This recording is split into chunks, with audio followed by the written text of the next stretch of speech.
মাইশা মনে মনে ভাবল, কোনো রকম এই শহর পার হতে পারলেই আমি বেঁচে যাব। ড্রাইভার মাইশাকে নিয়ে চলে গেল। মাইশা ড্রাইভারকে একটু উত্তেজিত সুরে বলল, গাড়ি জোরে চালাও এবং শহর পার হলে আমাকে জানিও। Okay madam.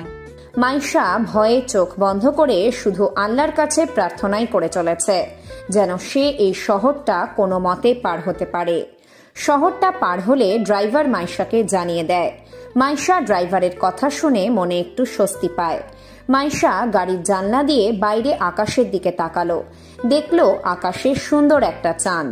মাইশা চাঁদের দিকে তাকিয়ে মনে মনে বলল, আমি জানি রোহিত, তোমার সাথে হয়তো খুব খারাপ হয়েছে, এর জন্য আমি নিজেকেও দায়ী মনে করি, কিন্তু আমি এটা ইচ্ছে করে বলতেই। ড্রাইভার জোরে বলে উঠল, কে ওটা? মাইশা চমকে উঠে সামনে তাকাতেই ড্রাইভার গাড়ি ব্রেক করতে গিয়ে ব্যালেন্স হারিয়ে ফেলে।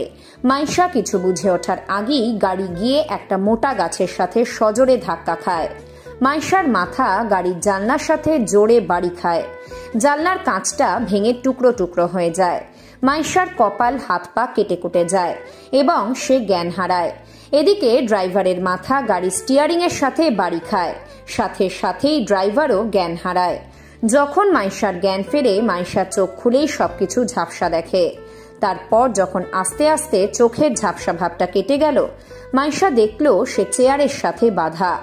তার হাত চেয়ারের হ্যান্ডেলের খাঁচের ভিতরে ঢুকানো। মাইশার দেখেই আত্মা শুকিয়ে গেল। মাইশার আর বুঝতে দেরি হলো না যে তাকে সেই লোক ধরে ফেলেছে। মাইশা সামনের টেবিলের দিকে তাকালো। দেখল টেবিলের উপর দুটো বক্স রাখা। মাইশার এখন কি হবে ভেবেই মাইশার খুব কান্না আসতে লাগলো। মাইশা নিজের হাত সেই খাঁচের ভিতর থেকে বের করার খুব চেষ্টা করে, কিন্তু পারে না। মাইশা ভয়ে কান্না করতে করতে এদিকে ওদিকে মাথা ঘুরিয়ে মিনতির সুরে বলতে থাকে, আমি কিছুই করিনি, কেন আমাকে ধরে নিয়ে এসেছেন? আমাকে ছেড়ে দিন প্লিজ। বলতেই মাইশা দরজা খোলার শব্দ পেল।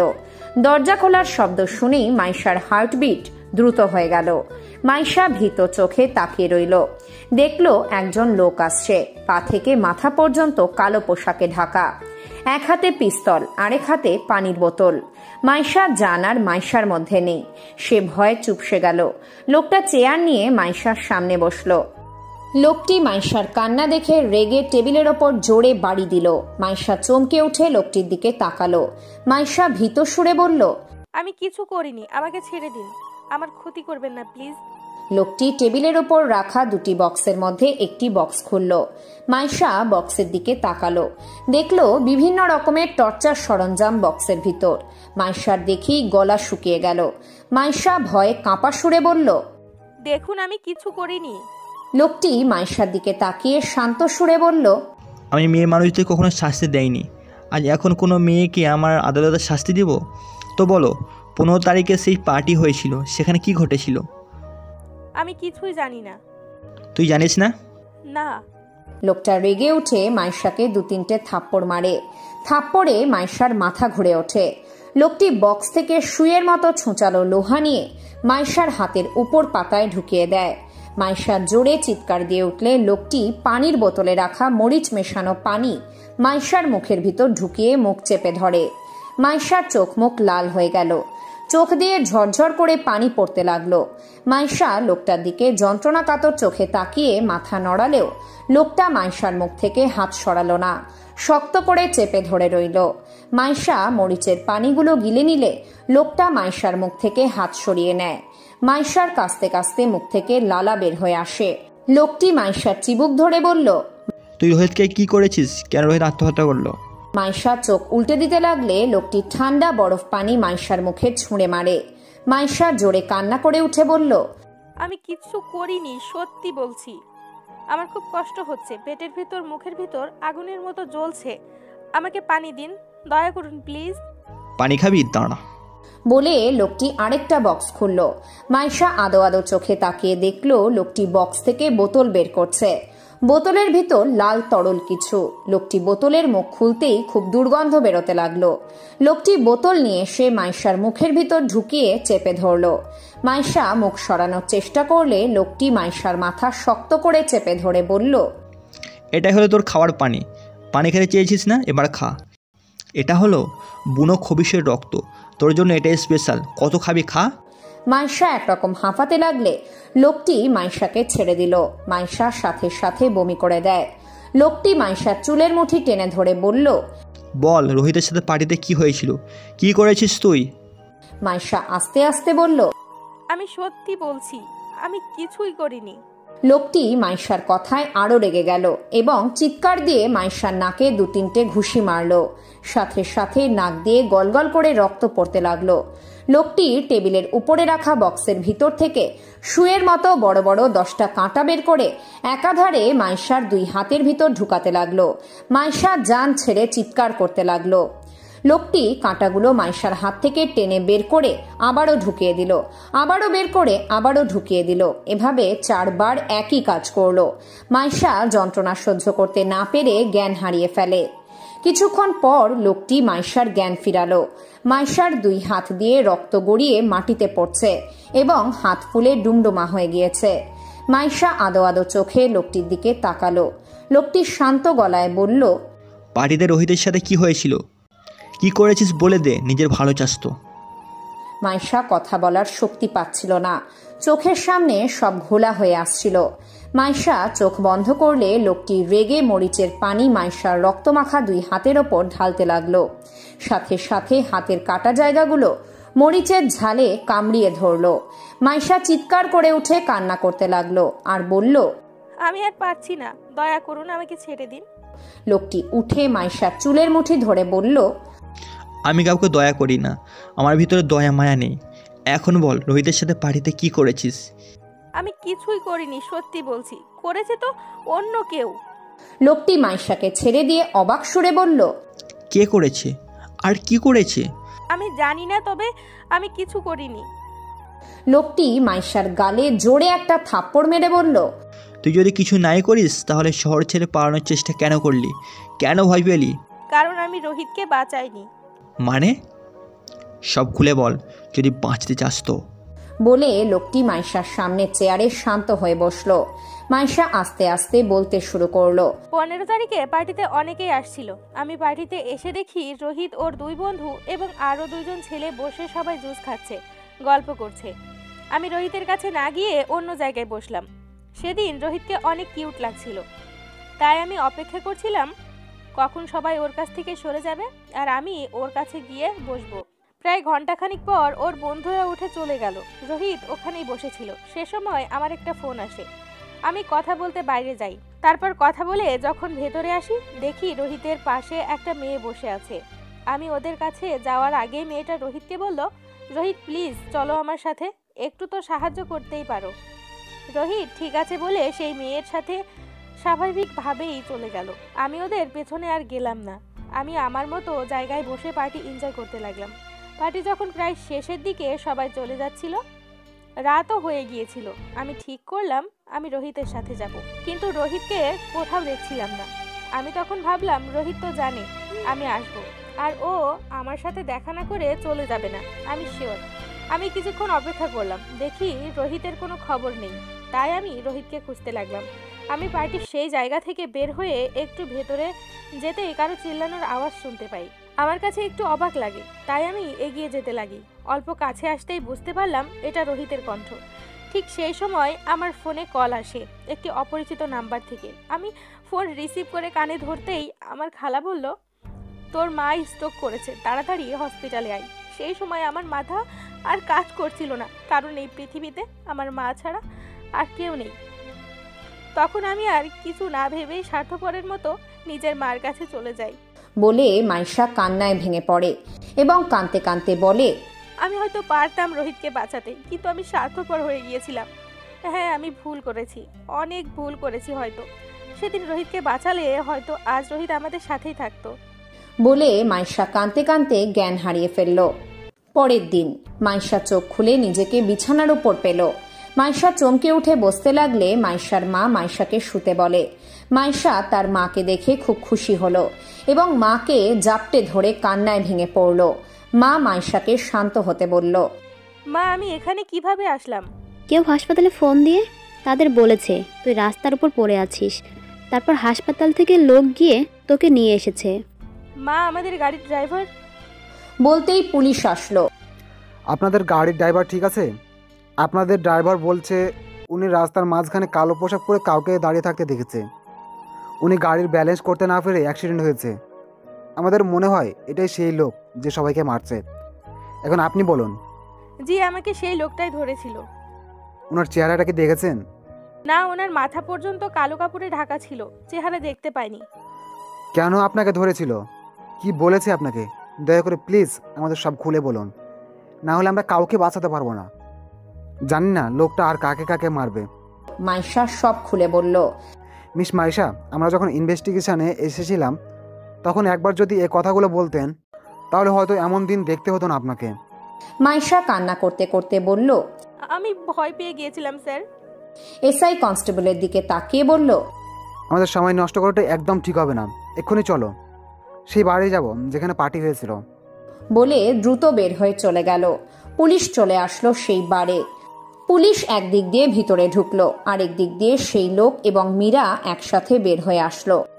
পুলিশ ভিতরে গিয়ে দেখলো বাড়ির ম্যানেজার এবং আরো অনেকেরই ভয়ে আধমরা অবস্থা। এসআই এর বুঝতে আর দেরি হলো না যে সেই লোক এখানে আসছিল। এসআই রেগে মেঝের ওপর জোরে পা বাড়ি দিয়ে শিট বলে উঠল। ম্যানেজার সাহেব, সব খুলে বলুন। ম্যানেজার ভয়ের সুরে বলল, স্যার, আমি ওয়েটারদের সাথে কথা বলছিলাম, এমন সময় পিছন থেকে কেউ আমার মাথায় পিস্তল ধরে আস্তে আস্তে বলল, এটা খেলনা না, তুই চিল্লানোর চেষ্টা করিস এখানে তোর চ্যাপ্টার ক্লোজ করে দিব। আমি ভয়ে নড়াচড়াই বন্ধ করে দিয়েছিলাম। লোকটি আমাকে বলল, আমার একটা ভিডিও ফুটেজ লাগবে, আমাকে তোদের কন্ট্রোল রুমে নিয়ে চল।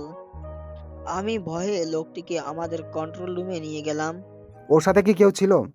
জি ছিল। চেহারাটা কি দেখেছেন আপনি? না স্যার, দুইজনাই একই পোশাক পরেছিল, পা থেকে মাথা পর্যন্ত কালো পোশাক। আপনাদের বাইরে ভিডিও ক্যামেরা আছে না? আছে স্যার। চলুন আমাকে কন্ট্রোল রুমে নিয়ে। ম্যানেজার এসআইকে কন্ট্রোল রুমে নিয়ে আসলো। এসআই ভিডিও দেখতে লাগলো। বাইরের ক্যামেরার ভিডিও ভালো করে দেখলো, কিন্তু কোথাও কালো পোশাক পরা কাউকে দেখলো না। কোথাও নেই, কিভাবে খুঁজবো ওদের? আচ্ছা ম্যানেজার সাহেব, 15 তারিখ আপনাদের বারে একটা পার্টি হয়েছে। বলতেই ম্যানেজার বলল, জি স্যার, সেই 15 তারিখের সব ভিডিও ফুটেজ নিয়ে চলে গেছে। এটা মনে করেছিলাম। শিট। আচ্ছা, সেই পার্টিতে এই ছেলের সাথে কি হয়েছিল বলতে পারেন? রোহিতের ছবি বের করে বলল, স্যার, আমি কিছু বলতে পারবো না। ম্যানেজার সাহেব, এক কাজ করুন, 15 তারিখ সেই পার্টিতে যে ওয়েটার বয়গুলো কাজ করেছিল তাদের আসতে বলুন, আমি তাদের সাথে কথা বলবো। Okay sir. এদিকে সেই লোক আর মীরা একটা ফাঁকা জায়গায় গিয়ে গাড়ি দাঁড় করালো। মীরা লোকটির দিকে তাকিয়ে বলল, এবার আমরা নিশ্চয়ই আসল দোষীকে পাবো আকাশ। আকাশ মুখ থেকে মাস্ক খুলে মীরার দিকে তাকিয়ে বলল, তোমাকে ধন্যবাদ মীরা। মীরা মুচকি হাসল। আসুন বলি মীরার সাথে আকাশ কিভাবে মিলিত হলো। অতীত। রোহিতের মৃত্যুর 3 দিন পর এক রাতে মীরা ছেলেদের বেশ নিয়ে বয়েজ হোস্টেলে ঢুকলো। রোহিতের মৃত্যুর পিছনে কোনো প্রুফ পুলিশের চোখ থেকে ছাড়া পড়ে গিয়েছে কিনা তাই দেখতে মীরা রোহিতের রুমের সামনে এসে এদিক ওদিক তাকালো। দেখলো কেউ নেই।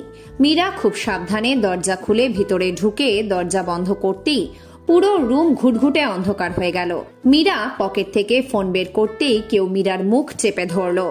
মীরা ভয় পা আছড়াআছড়ি করতে লাগলো এবং তার মুখের থেকে হাত সরানোর চেষ্টা করলো। যে মীরার মুখ চেপে ধরেছিল সেই ফোনের লাইট অন করে মীরাকে ছেড়ে দিল। মীরা ঘুরে তাকাতেই দেখলো আকাশ। মীরা আকাশকে দেখে একদম অবাক হয়ে গেল। তুমি এখানে? তুমি তো রোহিতের বন্ধু, তাই না? তুমি এখানে কি করছো? বলতেই আকাশ পিস্তল বের করে মীরার দিকে ধরলো। মীরা ভয়ে চুপসে গেল। আমারও একই প্রশ্ন, তুমি এখানে কি করছো? রোহিতের মৃত্যুর আগে কোনো প্রুফ ছেড়ে গেছে কি না সেটা দেখতে এসেছো? তাহলে তুমি কি রোহিতকে মেরেছো? মীরা উত্তেজিত হয়ে বলল, তুমি কি পাগল? আমি রোহিতকে কেন মারতে যাব? হ্যাঁ, আমি এসেছি এখানে রোহিতের মৃত্যুর প্রুফ খুঁজতে, কিন্তু সেটা নষ্ট করতে না। প্রুফ যদি পাই তাহলে পুলিশকে দিব, এই জন্য এসেছি। আমিও এখানে প্রুফ খুঁজতে এসেছি, তবে পুলিশকে দেওয়ার জন্য না। মানে? আমি রোহিতের মৃত্যু প্রতিশোধ নিতে চাই। আমি জানি রোহিত আত্মহত্যা করার মতো ছিলেন, ওর সাথে নিশ্চয়ই খুব খারাপ কিছু হয়েছে।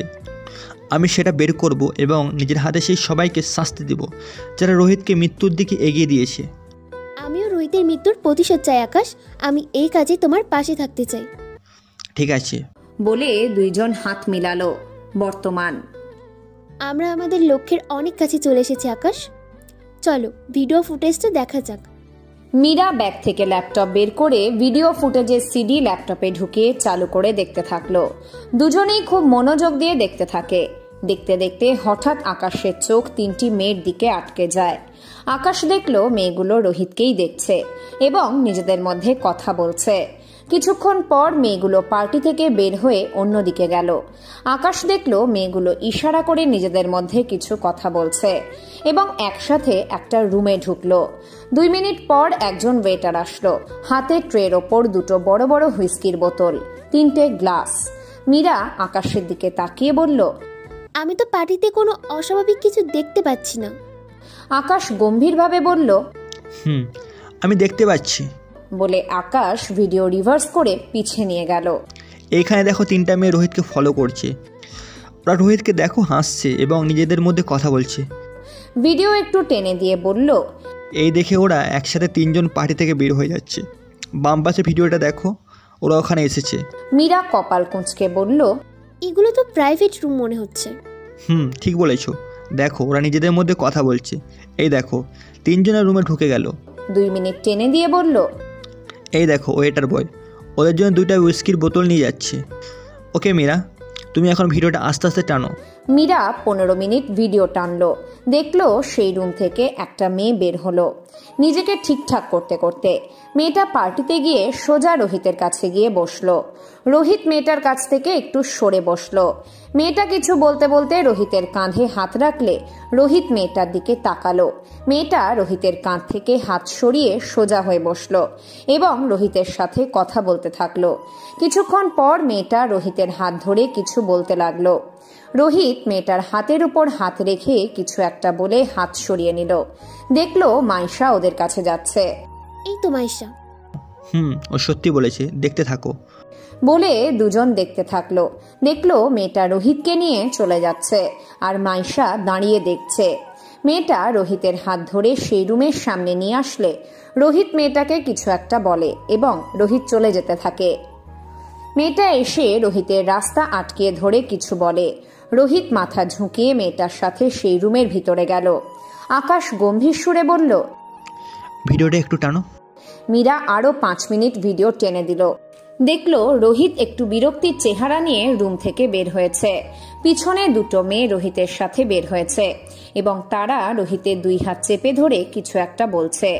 রোহিত ওদের থেকে নিজের হাত ছাড়ানোর চেষ্টা করছে। মেয়ে দুটো একরকম জোর করে রোহিতকে টেনে রুমের ভিতরে নিয়ে গেল। মীরা আস্তে আস্তে ভিডিও প্রায় 1 ঘন্টা টেনে দিল। দেখলো মাইশা সেই রুমের দরজার কাছাকাছি এসে ফোন বের করে কথা বলছে। তারপর দ্রুত দৌড়ে চলে গেল। মীরা আকাশের দিকে তাকালো। দেখলো আকাশের চোখ লাল হয়ে গিয়েছে। আকাশ জোরে একটা শ্বাস ছেড়ে বলল, ভিডিওটা টানো। মীরা আস্তে আস্তে ভিডিও আরো 1.5 ঘন্টা টেনে দিল। তারা দেখলো রোহিত রুম থেকে বের হচ্ছে। রোহিতের চুল এলোমেলো, বুকের বোতাম খোলা। রোহিত টলতে টলতে হাঁটছে। ওরা কি তাহলে রোহিতকে জোর করে নেশা করিয়েছে? আকাশ কোনো কথা বলল না। ধাম করে ল্যাপটপ বন্ধ করে দিল।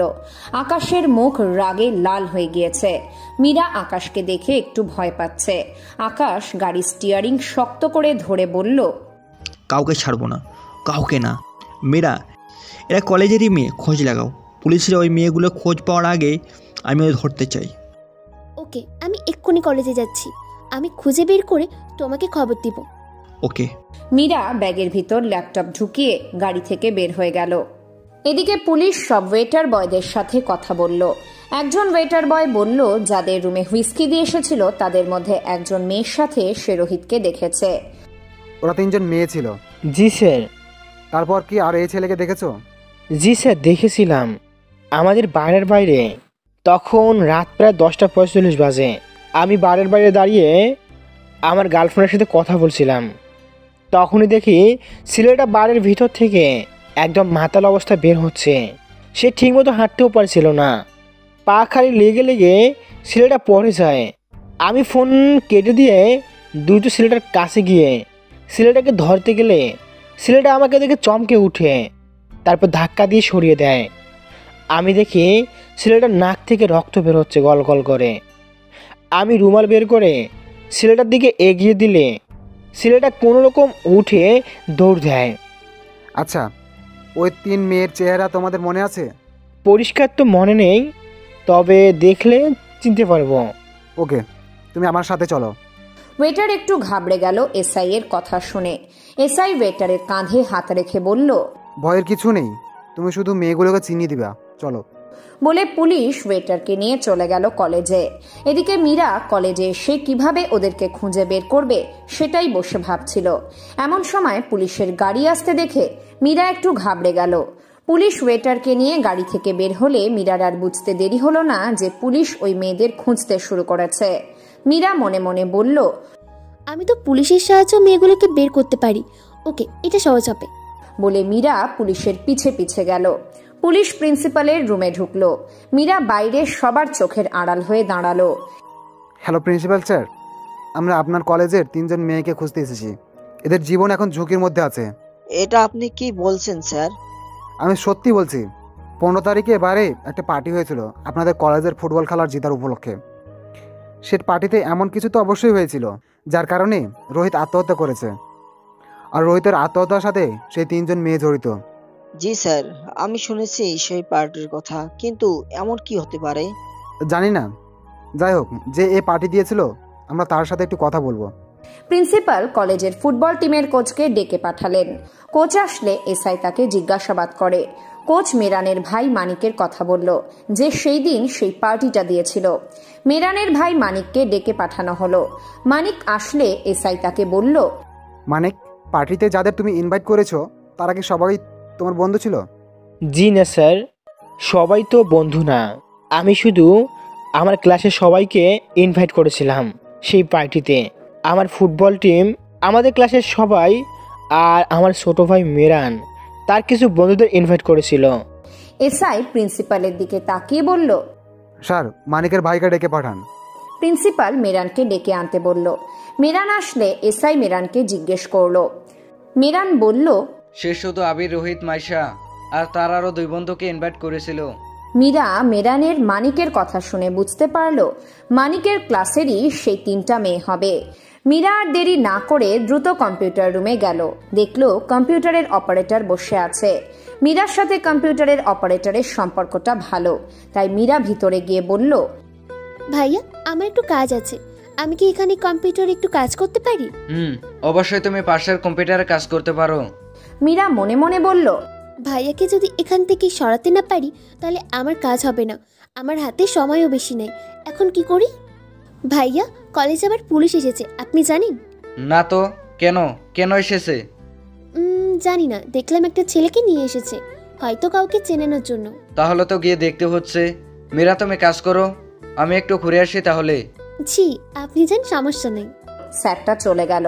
মীরা তাড়াতাড়ি বসে অপারেটরের কম্পিউটার হ্যাক করে অনার্সের ছেলে মেয়েদের লিস্ট বের করলো এবং সেই 3 মেয়েকে খুঁজে পেল। মীরা তাদের সব ঠিকানা নিয়ে দ্রুত সব আবারও ঠিকঠাক করে কম্পিউটার রুম থেকে বের হয়ে গেল। এমন সময় পুলিশ সেই স্যারের সাথে কম্পিউটার রুমে আসলো। মীরা গভীর শ্বাস ছেড়ে বলল, ভাগ্যিস তাড়াতাড়ি কাজটা করতে পেরেছি। মীরা সোজা ক্যান্টিনে গিয়ে সবার পিছনের টেবিলে বসলো এবং আকাশকে কল করলো। বলো। পেয়েছি ওদের ঠিকানা। ওরা অনার্সে 2য় বর্ষের মেয়ে, মেরানের ভাই মাহিনের ক্লাসমেট। ওদের নাম সুরভি, লাইলা, মমি। ওকে, আমাকে ওদের ঠিকানা মেল করে পাঠিয়ে দাও। আমার মনে হয় এই ঠিকানা দিয়ে কাজ হবে না, কারণ ওরা অবশ্যই সতর্ক হয়ে গেছে। ওদের বের করতে হলে ওদের ফোন নাম্বার লাগবে। তো আমি জানি কি করতে হবে, তুমি আর একটু সময় দাও আমাকে। বলে ফোন কেটে দিল। মীরা উঠতেই দেখে মেরানেরই ভাই মানিক ফোন টিপতে টিপতে আসছে। মীরা মনে মনে ভাবল, এটাই সুযোগ। ভেবে মীরা জোরে মানিক ভাইয়া বলে ডাক দেয়। ভাইয়া, এখানে আসেন। মানিক মীরার দিকে তাকায়। মানিক একটু অবাক হয়ে মীরার কাছে গেল। তুমি কে? আমি এই কলেজের ছাত্রী আর আপনার অনেক বড় ফ্যান। আপনি আমাদের কলেজের ফুটবল টিমের অধিনায়ক। আপনার খেলা এত সুন্দর, কি বলবো। বসুন ভাইয়া। না, ঠিক আছে। মীরা মানিকের হাত ধরে একটু ঢং করে বলল, বসুন না ভাইয়া প্লিজ, আমার খুব ভালো লাগবে। মানিক মুচকি হেসে বসলো এবং হাতের মোবাইলটা টেবিলের উপর রাখলো। মীরা মানিকের মোবাইলের দিকে তাকালো। তোমার নাম কি? আমার নাম মীরা। বলুন ভাইয়া, কি খাবেন আপনি? না, আমি কিছু খাবো না। চলো তোমাকে কিছু খাওয়াই, তুমি যেহেতু আমার ফ্যান। তুমি বসো, আমি কিছু নিয়ে আসছি। মানিক ফোন রেখেই উঠে গেল। মীরা মানিকের দিকে তাকিয়ে তাড়াতাড়ি মানিকের ফোনটা নিল এবং হ্যাক করার ডিভাইস তার ফোনের সাথে লাগিয়ে সব নাম্বার নিজের ফোনে নিয়ে নিল। এমন সময় দেখে মানিক আসছে। মীরা কিভাবে সেই জায়গায় আবারও ফোন রাখবে বুঝতে পারছিল না। মীরার ভয় লাগতে লাগলো। এমন সময় মানিক বলে কেউ ডাক দিলে মানিক পিছন ঘুরে তাকালো। মীরা তাড়াতাড়ি মানিকের ফোন আবারও সেই জায়গায় রেখে দিল।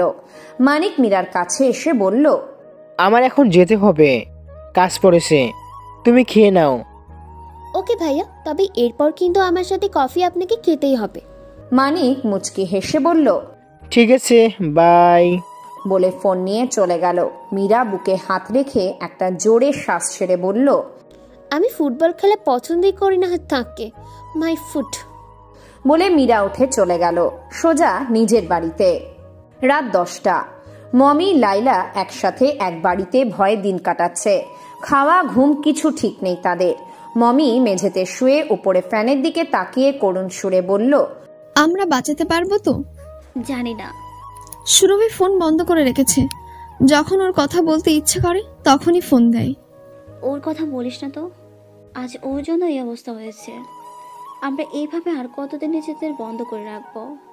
লাস্ট কলেজে গিয়ে অনার্সের 4 ছেলের খবর শুনেছে এবং জেনেছি রোহিতের মৃত্যুর প্রতিশোধ নিচ্ছে কেউ। তারপর থেকে আমরা দুইজন এই বাড়িতে চলে আসি। আর সুরভি তো? বলতেই মমি বলল, আমাদের ভুল হয়েছে রে, এখন মনে হচ্ছে নিজেকে নিজেই মেরে ফেলি, এভাবে আর পারছি না। বলতেই জোরে মেঘ বিকট গর্জন দিয়ে উঠল। মমি লাইলা ভয় চমকে উঠল। বৃষ্টি আসবে মনে হচ্ছে। বলতেই ধূপ করে কারেন্ট চলে গেল এবং ঝমঝম করে বাইরে বৃষ্টি হতে থাকলো। লাইলা, তাড়াতাড়ি মোম জ্বালা, আমার ভয় লাগছে। মোবাইলটাও তো কাছে রাখিনি। দাঁড়া, আমার কাছে মোবাইল আছে। বলে সোফার উপর থেকে ফোন নিয়ে ফোনের লাইট অন করলো। তুই এখানে বস, আমি মোম জ্বালিয়ে নিয়ে আসি। বলে লাইলা উঠে গেল। মমি অন্ধকারে ভয় পাচ্ছিল, তাই আঁটোসাঁটো হয়ে মাথা নিচু করে বসে চোখ বন্ধ করে রইল। এমন সময় ধাম করে জানলা খুলে গেল। মমি ভয়ে চমকে উঠল, দেখল বাতাসে জানলা খুলে গেছে। মমি উঠে আস্তে আস্তে জানলার কাছে গেল জানলা লাগিয়ে দিতে। যেই জানলা লাগাতে যাবে মমির চোখ বাইরে গেল। তার মনে হলো কেউ দাঁড়িয়ে আছে। মমি ভালো করে তাকালো। সেই সময় আকাশের বিদ্যুৎ চমকে উঠল। বিদ্যুতের আলোতে মমি রোহিতকে দেখতে পেল।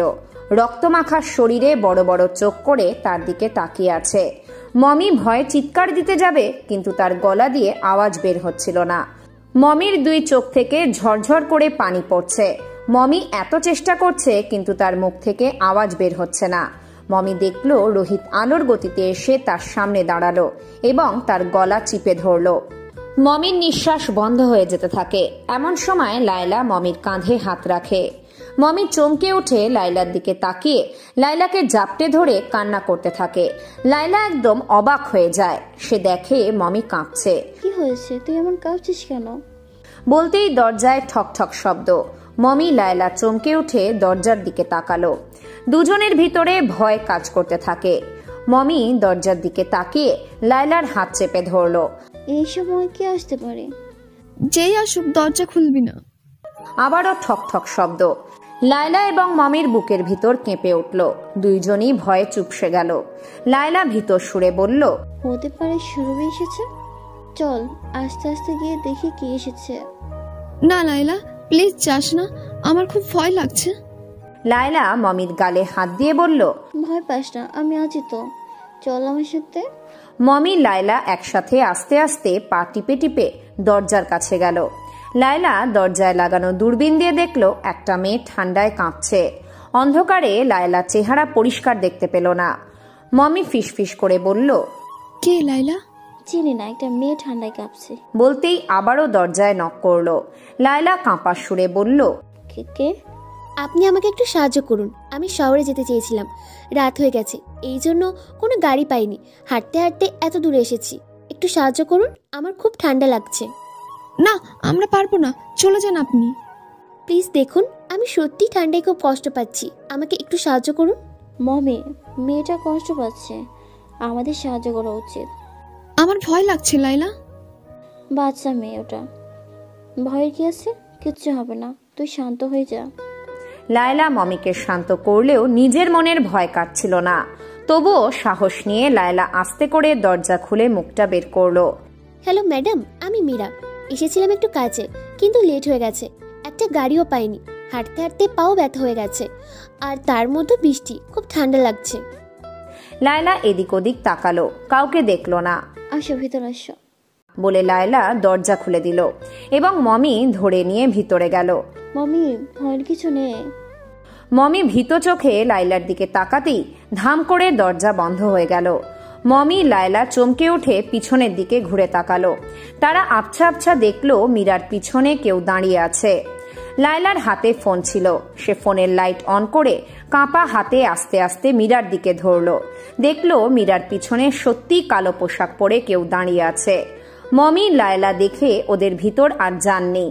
মমি চিৎকার দিয়ে কান্না করে উত্তেজিত সুরে বলল, আমি বলেছিলাম না দরজা না খুলতে, এখন আমাদের কি হবে? মীরা আস্তে করে সরে গেল। লায়লা দেখলো লোকটির হাতে পিস্তল। লায়লার হাত থেকে মোবাইল পড়ে গেল। লায়লা মমি ভয়ে পিছনে সরতে লাগলো। লায়লা ভীত সুরে বলল, আমরা কিছু করিনি, আমাদের ছেড়ে দিন। লায়লা এবং মমি দেখলো লোকটি তাদের দিকে এগিয়ে আসছে। বলে লায়লা এবং মমি দুজন দুজনের দিকে তাকিয়ে দুইজন একসাথে ঘরের দিকে দৌড় দিতে লাগলে আকাশ মমির পায়ে গুলি করলো। মমি পড়ে গেল মাটিতে। লায়লা পিছনে ঘুরে তাকালো। মমি লায়লার দিকে তাকিয়ে কান্না করে জোরে বলল, তুই পালা লাইলা, চলে যা তুই। লায়লা না গিয়ে মমিকে ধরতে আসলে আকাশ লায়লার পায়ে গুলি করলো। লায়লা মাটিতে পড়ে গেল। দুই বান্ধবী দুজনের দিকে তাকিয়ে কান্নায় ভেঙে পড়ল। লায়লা এবং মমি আকাশের দিকে তাকিয়ে কান্না করতে করতে হাত জোর করে মিনতির সুরে বলল, আমাদের ছেড়ে দিন, আমরা কিছু করিনি, প্লিজ আমাদের কিছু করবেন না। মীরা, বাঁধো ওদের। মীরা গিয়ে ব্যাগ থেকে দড়ি বের করে দুইজনকে বাঁধলো। এমন সময় পুলিশের গাড়ির শব্দ। মীরা চমকে উঠে আকাশের দিকে তাকিয়ে বলল, পুলিশ চলে এসেছে এখন। লায়লা এবং মমি পুলিশের কথা শুনে একটু আশার আলো দেখতে পায়। লায়লা এবং মমি জোরে চিৎকার করতে থাকে। আকাশ রেগে লায়লা এবং মমির মাথায় পিস্তল দিয়ে আঘাত করে। দুজনেই জ্ঞান হারায়। আকাশ মীরার দিকে তাকিয়ে উত্তেজিত সুরে বলল, দ্রুত করো, মেয়েটার ফোনটা আগে নাও। মীরা তাড়াতাড়ি লায়লার ফোন পকেটে ঢুকিয়ে নিল। আকাশ, বাড়ির পেছন দিয়ে বের হওয়ার নিশ্চয়ই কোনো দরজা থাকতে পারে। ঠিক বলেছো, তুমি এখানে দাঁড়াও, আমি দেখে আসছি।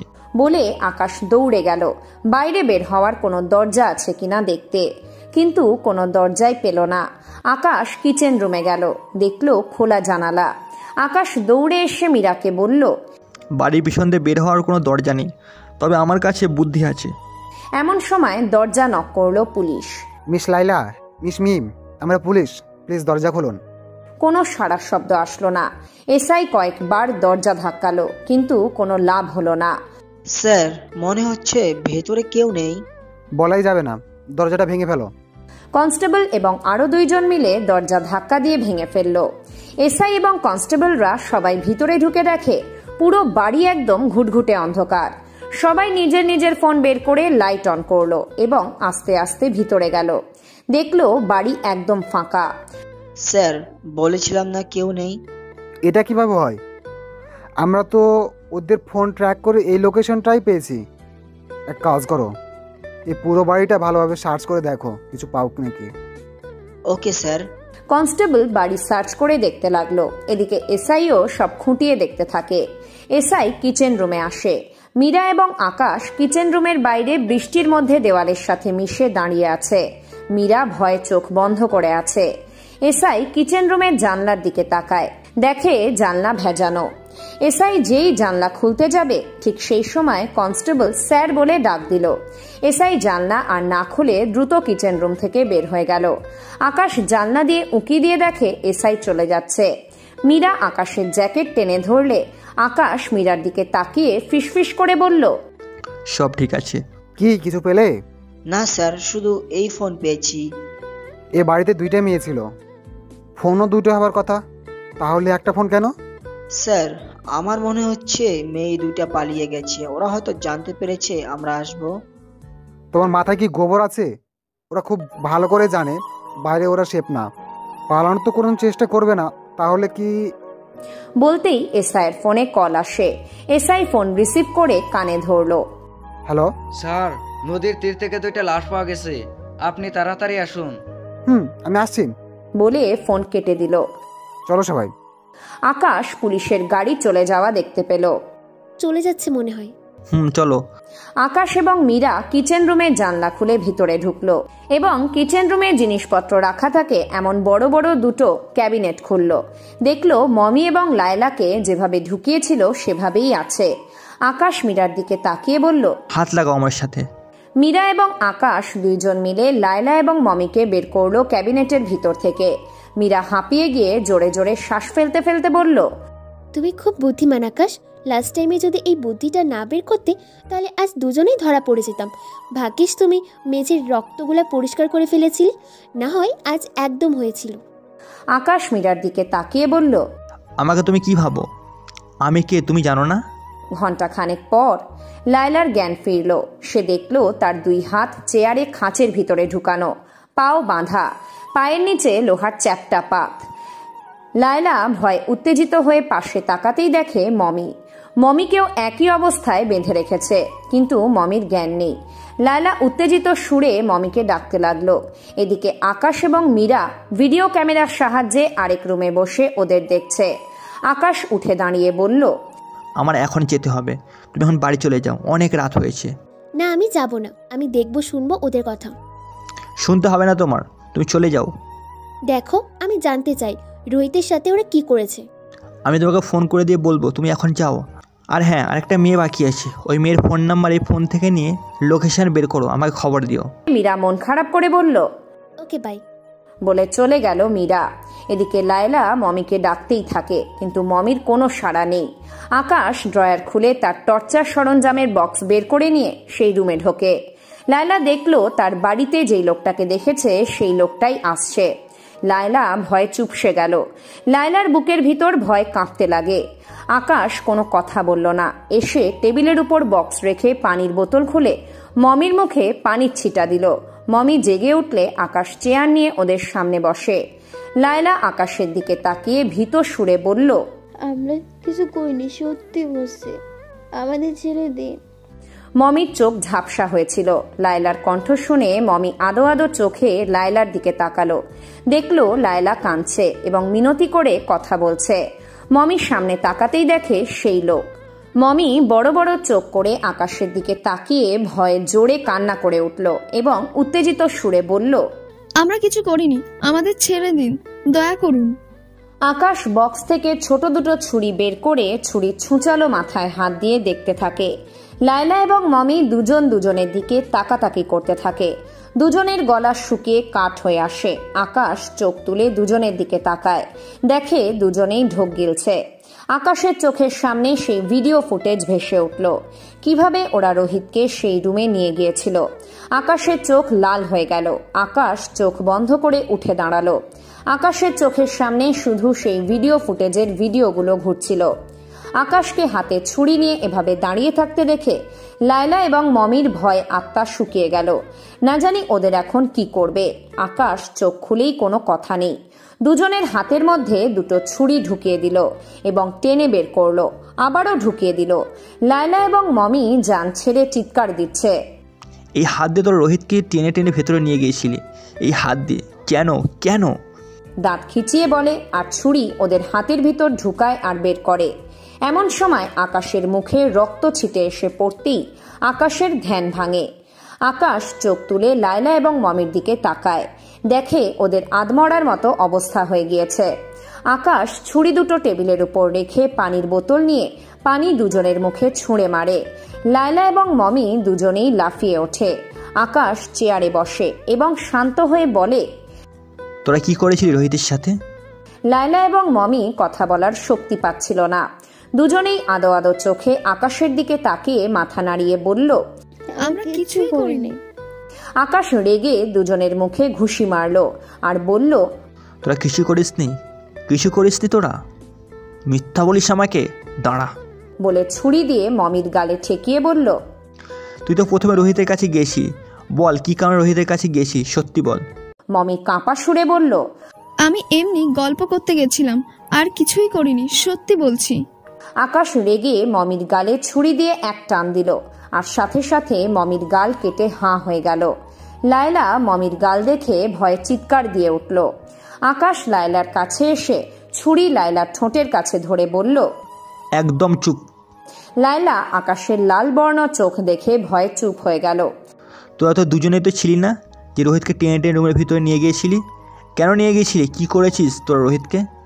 লায়লা এবং মমি একটা কথাও বলল না, দুজন শুধু কেঁদেই যাচ্ছিল। বুঝেছি, তোর এত সহজে মুখ খুলবি না বলে আকাশ লোহার দুটো ক্লিপ লায়লা মমির পায়ের নিচে রাখা লোহার পাতের সাথে আটকে দিল। মমি লায়লা কিছুই বুঝতে পারছিল না। আকাশ গিয়ে চেয়ারে বসলো। তার পাশে ছিল 12+12-24 ভোল্টের বড় বড় দুটো ব্যাটারি।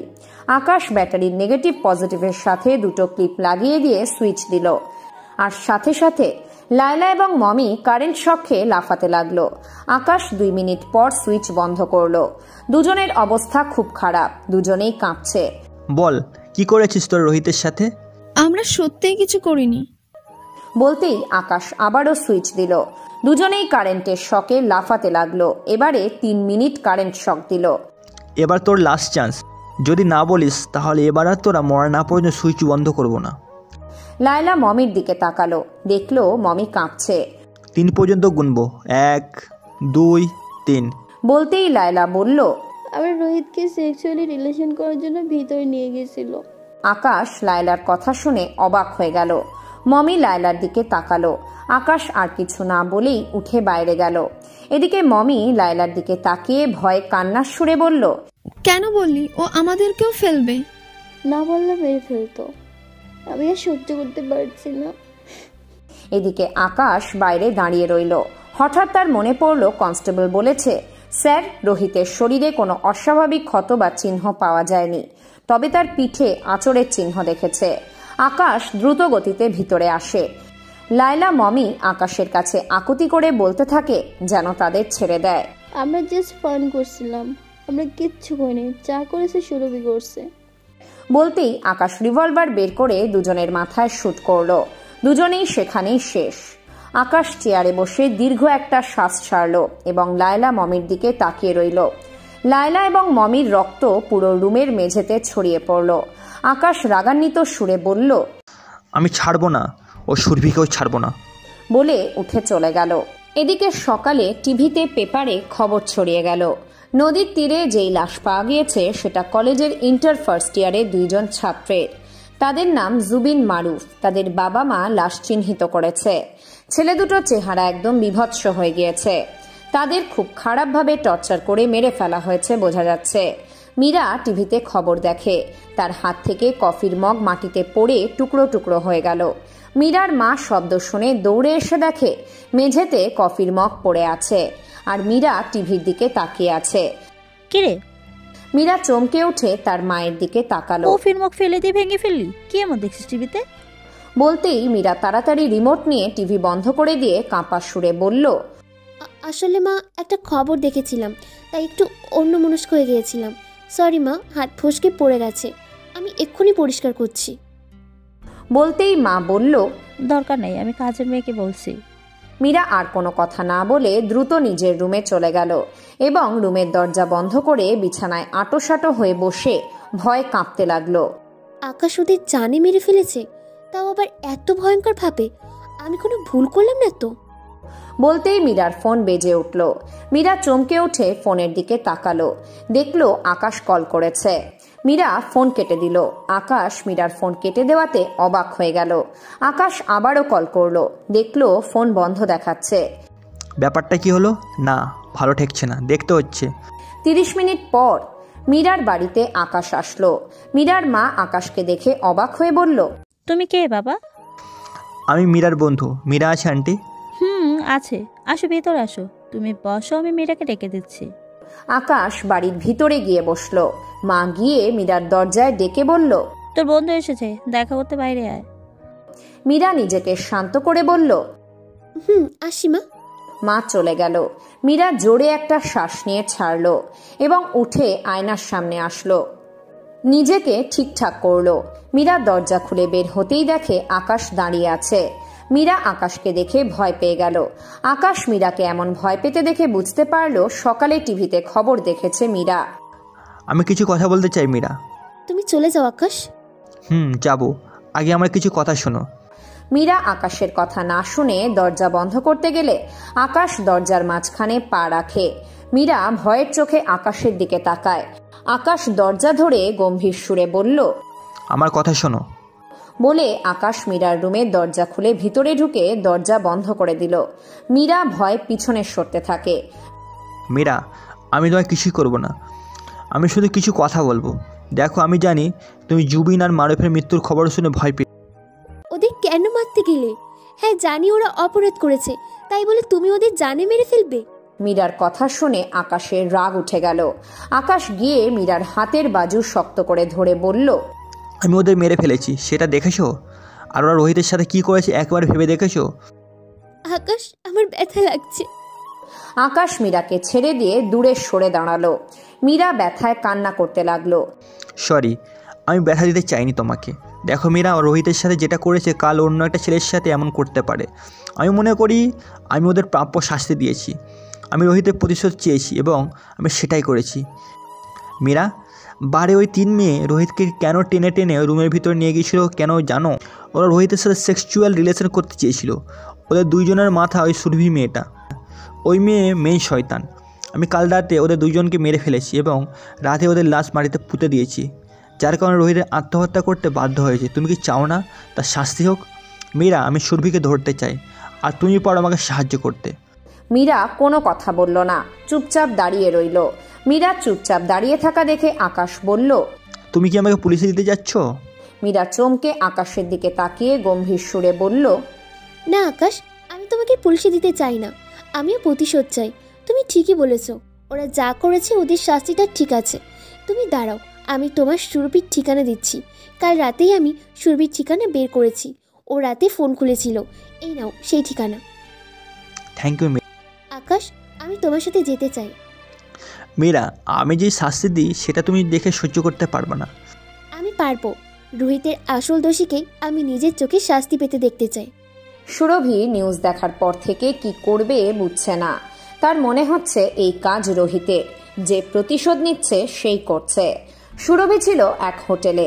নিজের বাড়িতেও সে সিকিউর ফিল করছিল না, আর মমি লায়লার সাথেও সে কোনো যোগাযোগ রাখার সাহস পায়নি। সে হোটেলের যেই রুমে ছিল তার দরজা জানলা সব বন্ধ করে নিজেকে ঘরবন্দি করে রাখে। 10 দিন যাবৎ সে এমন অবস্থায় আছে। হোটেল বয় খাবার দিয়ে চলে গেলে সে খাবার ভিতরে নিয়ে আসে এবং খাবার খেয়ে আবারও সেটা বাইরে রেখে আসে। এক মুহূর্তের জন্য সে দরজা জানলা খোলে না। কতদিন যাবৎ সে দিনের আলো দেখেনি, সুরভি নিজেও জানে না। দরজায় নক আসতেই তার ভেতরটা হুহু করে ওঠে, যেন মৃত্যু তাকে ডাকছে। যখন বলে রুম সার্ভিস ম্যাম, সুরভি শান্ত হয়ে যায়। আজ সকালে খবরটা দেখার পর থেকে সুরভির ভেতরটা যেন মোচড় দিয়ে উঠছে বারবার। সে কাঁদছে অনবরত, কারণ সে জানে যদি একবার সেই ছেলে তার খোঁজ পায় তার মৃত্যু নিশ্চিত। সুরভি ভেবে পায় না সে কি করবে। সুরভি কাঁদতে কাঁদতে ঘুমিয়ে পড়ে। হঠাৎ দরজা ধাক্কানোর শব্দ। সুরভি লাফ দিয়ে বিছানায় আঁটোসাঁটো হয়ে বসে ভীতু চোখে দরজার দিকে তাকায়। আবারও নক করার শব্দ। সুরভির ভিতরটা কেঁপে উঠছিল। ঢোক চিপে বিছানা থেকে নেমে 1 পা 2 পা করে এগিয়ে আসলে কেউ বলে উঠল, রুম সার্ভিস ম্যাম, আপনার খাবার। সুরভি বুকে হাত দিয়ে দাঁড়িয়ে থাকে। কিছু সময় পর দরজা খুলে ধীরে মাথা বের করে দেখে কেউ নেই। তাড়াতাড়ি খাবার ভিতরে নিয়ে দরজা বন্ধ করে দেয় আর অঝরে কাঁদতে থাকে। উফ, এইটা কেমনে জীবন, আমি আর এই ভয় সহ্য করতে পারছি না বলে খাবার প্লেটটা ছুঁড়ে ফেলে দিয়ে চোখ বন্ধ করে কাঁদতে থাকে। নিজের উপর রাগ হচ্ছিল, যেন নিজের চুল নিজে ছিঁড়বে। সুরভি বড় লোকের মেয়ে ছিল, কিন্তু আজ সেই টাকাও তার ভয়কে কমাতে পারছে না। সে মনে মনে ভাবে মমিকে ফোন দিয়ে জিজ্ঞাসা করবে তারা কেমন আছে। যেই চিন্তা সেই কাজ। এদিকে পুলিশরা মমির ফোন থেকে তাদের জায়গাগুলো খুঁজে বের করার জন্য চেষ্টা করে। এর ভিতর সুরভির ফোন আসে। স্যার, সুরভির ফোন আসছে। গুড, ওর লোকেশন ট্র্যাক করো, ফোন আমাকে দাও। ফোন ধরলে, hello mommy, mommy, mommy. Sir, এই যে ওর লোকেশন। 20 সেকেন্ডে স্যার আমরা এক্সাক্ট লোকেশন ট্র্যাক করতে পারবো। তুই কথা বলছিস না কেন? হ্যালো, আমি থানার থেকে বলছি। বলতেই সুরভি ফোন কেটে দিল। স্যার, আরো 10 সেকেন্ড হলে আমরা এক্সাক্ট লোকেশন পেতাম।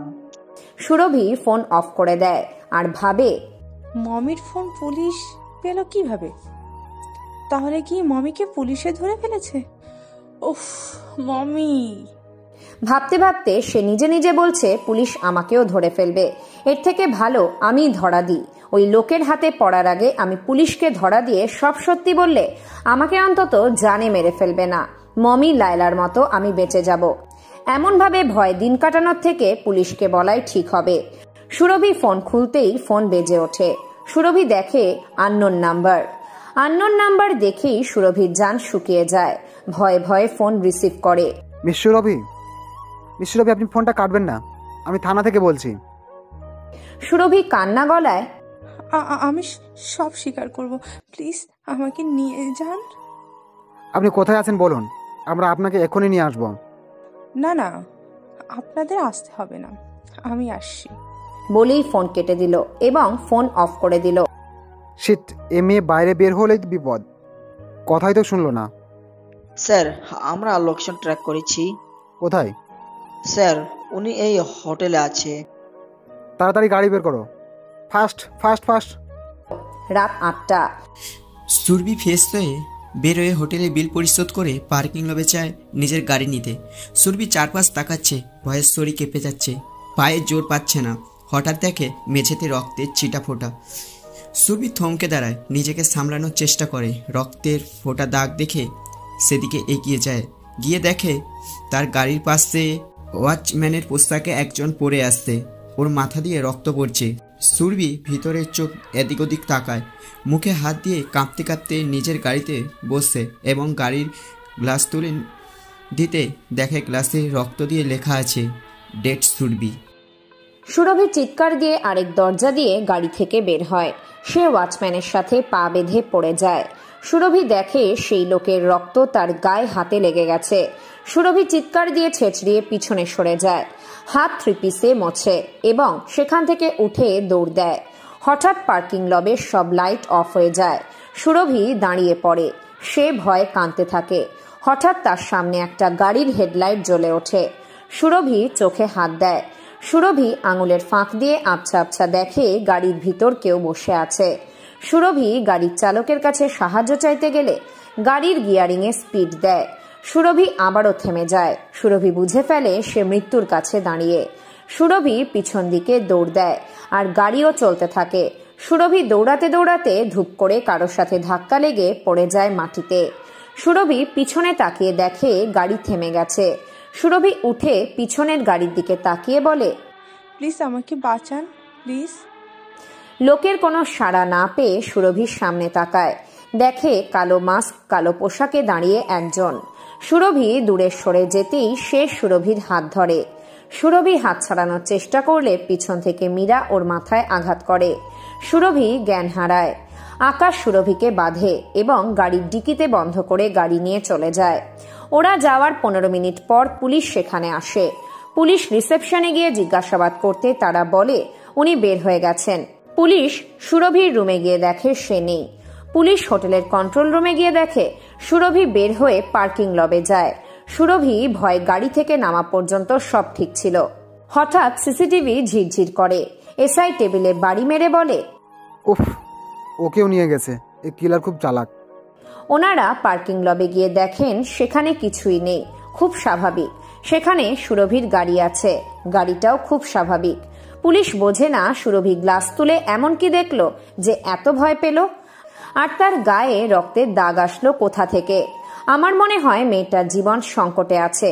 উফ, আমাদের খুঁজতে হবে। এদিকে সুরভি নিজেকে পায়ে চেয়ারে বাঁধা অবস্থায়। আশেপাশে তাকিয়ে দেখে চারপাশটা কেমন যেন ভুতুরে ভুতুরে। সুরভির ভয় লাগে, সে চিৎকার করে, কে আছেন?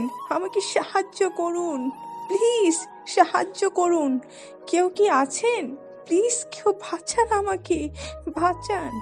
বলে লাফালাফি করে হাত খোলার চেষ্টা করে। হঠাৎ দরজা খোলার শব্দ। সুরভি চুপ হয়ে যায়। আকাশ হেঁটে আসে ভিতরে। লাইটের আলোর ভিতর আসতে সুরভি ভীত চোখে তাকিয়ে থাকে। চোখ দিয়ে ঝরঝর করে পানি পড়ে। এখানে কেউ তোকে শুনবে না, অত চিৎকার চার দেয়ালের মাঝে গুমড়ে থাকবে, সাহায্য তো দূরের কথা। দেখুন, আমি কিছু করিনি, আমাকে ছেড়ে দিন। এই কথা শুনলে আমার মাথা খারাপ হয়ে যায়। ওকে, তোকে একটা সুযোগ দেই, ভালোই ভালো বল কি হয়েছিল সেদিন। কিছু হয়নি, সেদিন আমরা জাস্ট গল্প করেছিলাম। আমি রোহিতকে মারিনি, বিশ্বাস করুন। বিশ্বাস? বলে সজোরে থাপ্পড় দেয়। সুরভি চোখে সর্ষের ফুল দেখে। আকাশ সুরভির মুখের উপর থেকে চুল সরিয়ে দিল এবং পিছনে হাত দিয়ে চুল মুঠ করে নিজের মুখের কাছে আনে। সুরভি কাঁদতে থাকে। বিশ্বাস আর তোকে? বলে ছুরি পিছন থেকে বের করে সুরভির চোখের মনির কাছে নিয়ে যায়। সুরভির কান্না থেমে যায়। সে ছুরির ছুঁচালো মাথার দিকে তাকিয়ে আছে, চোখের পলক ফেলছে না। মাথা থেকে পা পর্যন্ত ছিঁড়ে ফেলবো তোর। প্লিজ, না না প্লিজ। আকাশ ছেড়ে দেয়। আকাশ শান্ত হয়ে জিজ্ঞাসা করে, সেই পার্টির কথা সব আমাকে বল। রোহিত ড্রিঙ্ক করেছিল, আমরা সবাই একসাথে বসে ড্রিঙ্ক করেছিলাম। তারপর রোহিত আমাকে কিস করতে চায়, আমি মানা করি। রোহিত শোনে না, আমার কাছে এসে আমার কাপড় ছিঁড়ে ফেলে। আমি রোহিতকে থাপ্পড় দিয়ে বের করে দিই রুম থেকে। মীরা এই সব কিছু বসে বসে দেখে পাশের রুমের সিসিটিভি ক্যামেরাতে। মীরার এমন কথা শুনে খুব রাগ হয়। সে সুরভিকে মারার জন্য উঠে আসতেই এক চিৎকার। মীরা পিছনে ফিরে দেখে আকাশ ওর হাতে এপার ওপার করে ছুরি বসিয়ে দিয়েছে। মীরা নিজের চোখে হাত দেয়। এটা মিথ্যা কথা, সত্যিটা বল। আমি সত্যি বলছি। আকাশ উঠে সুরভির হাতে বসিয়ে দেওয়া ছুরি টেনে তুললে সুরভি চিৎকার করে। আকাশ সুরভির বাঁধন খুলে দেয়। আকাশ, কি করছো? ওকে খুলে দিচ্ছ কেন? সুরভি বসে থাকে চেয়ারে আর কাঁদে। রোহিতকে তুই রক্তের কান্না কাঁদিয়েছিস, এর মূল্য তো তোকে দিতেই হবে। সুরভি উঠে দরজার দিকে দৌড় দেয়। আকাশ তার টর্চার বক্স খুলে ভিতর থেকে একটা চাবুক বের করে, যার সাথে কাঁটা লাগানো ছিল। সুরভি দরজা খোলার চেষ্টা করে, কিন্তু খোলে না। দরজা ধাক্কা দেয়। পিছনে তাকিয়ে দেখে আকাশ আসছে। সাহায্য করুন। আর তখনই আকাশ চাবুক দিয়ে সুরভির গায়ে প্রথম আঘাত করে। সাথে সাথে চাবুকের সাথে লাগানো কাঁটাগুলো সুরভির পিঠে গেঁথে যায়। আকাশ সাথে সাথে সেই চাবুকে টান দেয়। সুরভির মাংস ছিঁড়ে সেই কাঁটা বের হয়ে আসে। সুরভির জান ছেড়ে চিৎকার দেয়। চাবুকের কাঁটা বেয়ে রক্ত মাটিতে পড়ছে টক টক করে। সুরভির পিঠ থেকে গলগল করে রক্ত পড়ছে। সুরভি হাত জোর করে বলতে থাকে, আমাকে ছেড়ে দিন। বলতেই আকাশ আবারও এক ঘা দেয়। সেটা সুরভির মুখের গাল হয়ে কাঁধে ঢুকে যায়। আকাশ সুরভির কাছে আসে। কষ্ট হচ্ছে, এর থেকে বেশি কষ্ট রোহিত পেয়েছে বলে চাবুক টেনে বের করে। গালের মাংস ছিঁড়ে কাঁধের মাংস ছিঁড়ে চাবুক বের হয়ে আসে। সুরভি গাল ধরে বসে পড়ে আর নিজের রক্ত দেখে নিজেই কাঁদছে চিৎকার করে। আকাশ ওর চুল ধরে ছেঁচড়ে ছেঁচড়ে টেনে লাইটের আলোতে নিয়ে গেল। সুরভিকে দেখেই মীরার অবস্থা খারাপ। আকাশ ওকে তুলে চেয়ারে বসায়। আমাকে পুলিশের হাতে তুলে দেন প্লিজ, আমাকে পুলিশের কাছে নিয়ে যান। এখানে যে একবারে ঢোকে সে আর বের হতে পারে না। তো বল, রোহিতকে রেপ করেছিস কেন তুই? এই কথা শুনে সুরভি চমকে গেল। না না, এমন কিছু না। কে বলেছে আপনাকে? আকাশ সেই বক্স থেকে একটা জাঁতা বের করে এবং সুরভির হাতের 3 আঙুল সেটার ভিতরে রাখে। সুরভি মাথা নাড়িয়ে না বলে এবং বলতে বলতেই আকাশ চাপ দেয়। সাথে সাথে 3 আঙুল কেটে পড়ে যায়। সুরভি চিৎকার দিয়ে ওঠে। ওর হাত দিয়ে গলগল করে রক্ত পড়ছে। সুরভির সাথে সাথে জ্ঞান হারায়। আকাশ সুরভির জ্ঞান ফিরালো। সুরভির চোখ ঘোলাটে হয়ে গিয়েছে। আচ্ছা আচ্ছা চোখে তাকিয়ে দেখে আকাশ এখনো ওর সামনে বসা। সামনে একটা টেবিল, টেবিলের উপর পানি রাখা। পানি থেকে হালকা ধোঁয়া উঠছে। আকাশ সুরভির চুল ধরে গরম পানির ভিতর মুখ চুবিয়ে ধরে। গরম পানির ভিতর ছিল লবণ মিশানো। সুরভির গালের ক্ষততে পানি লাগতে সুরভি দাপাদাপি শুরু করে। নিঃশ্বাস বন্ধ হয়ে আসতে লাগলে আকাশ ওকে ছেড়ে দেয়। সুরভি পানি থেকে উঠে বাম হাত দিয়ে গাল ধরে চিৎকার করতে থাকে। ছুরি নিয়ে সুরভির ঠোঁটে লাগিয়ে বলল, ছি, কি বলবি? আসলে কি হয়েছিল? সব বলছি। রোহিতকে আমি একদিন কলেজের ক্যান্টিনে দেখি। ও খুব লাজুক আর খুব চুপচাপ। যেদিন ওর র্যাগিং হয় সেদিন কিছু ছেলে মিলে ওর শার্টের বোতাম খুলে। আমি ওরে দেখে তো ফিদা হয়ে যাই। এমন আগে কখনো কাউকে দেখে হয়নি। তখন থেকে রোহিতকে পাবার একটা ইচ্ছা আমার ভিতরে জাগে। আমি ওর সাথে কথা বলতে চেয়েও পারিনি। আমার বয়ফ্রেন্ড ব্যাপারটা জানতে পারে। সে বুঝে রোহিতকে আমি কেন চাই। সে আমার সাথে খুব ঝগড়া করে, আমি ওর সাথে ব্রেকআপ করি। তার কয়দিন পরে রোহিতের সাথে আমি কথা বলি। আমি ওকে বলি ওকে আমার ভালো লাগে, আমি ওর সাথে রিলেশনে জড়াতে চাই, কিন্তু ও আমাকে বলে, আপু আপনি আমার বড়, ভালো লাগা পর্যন্ত ঠিক আছে, কাউকে ভালো লাগতেই পারে, কিন্তু আপনি রিলেশনের কথা বলছেন, এইটা হয় না। আমার কাছে খারাপ লাগে। আমি এইবার সত্যি তাকে বললাম আমি তার কাছে কি চাই। আমি বলেছি যে আমি চাই ও আমার সাথে সেক্সুয়াল রিলেশন করুক, আমার সাথে প্রেম করতে হবে না। সে আমার দিকে এমনভাবে তাকিয়ে বলল, আমি আপনাকে ভালো ভেবেছিলাম, আর আপনি আপনি না মেয়ে মানুষ, আমি আপনার 3 বছরের জুনিয়র। আপনি আমাকে এত বেয়াভাবে এমন একটা প্রপোজাল দিলেন, আপনার ভিতরে কোনো লজ্জা নেই? কেমন মেয়ে আপনি? তুমি যদি এর বদলে টাকা চাও আমি সেটাও দিতে রাজি। দয়া করে আপনি আমার সামনে আসবেন না, না হয় আমি প্রিন্সিপালকে বলতে বাধ্য হব। আমার খুব রাগ হয় যে আমার মতো মেয়েকে সে না বললো। কলেজের বেশিরভাগ ছেলেরাই আমার সাথে রিলেশনে জড়াতে চায়, অথচ সে আমাকে মুখের উপর না বললো। এইটা আমি সহ্য করতে পারিনি। আমি ঠিক করি আস্তে আস্তে ওকে নিজের কাছে টানবো, নিজের প্রতি আকৃষ্ট করব। তাই ফুটবল খেলার দিন তাকে আমি জড়িয়ে ধরেছিলাম। তোর বাবা বিজনেসম্যান, তাই না খাওয়াই পড়ায় তোকে তো অনেক সুন্দর বানিয়েছে। প্রতিদিন পার্লার গিয়ে নিজেকে আরও সুন্দর করিস, যাতে ছেলেরা তোকে দেখে আরও কাছে আসতে চায়, তাই না? নিজেকে নিয়ে অনেক বড়াই করিস তুই, এই বড়াই আর করতে পারবি না বলে পাশ থেকে গরম আয়রন তার পায়ের রানে চেপে ধরে এবং ডলে। পাজামা পুড়ে চামড়া উঠে মাংস বের হয়ে যায়। সুরভি এত জোরে চিৎকার করে যে গলার রগ যেন ছিঁড়ে যাবে। কাঁদতে কাঁদতে ফিকড়ে উঠে যায়। প্লিজ আমাকে ছেড়ে দেন। এত কিছু করার পর ছেড়ে দিব বলে সুরভির পায়ের বাঁধন খুলে টেনে নিয়ে গিয়ে দেওয়ালের সাথে চেপে ধরে।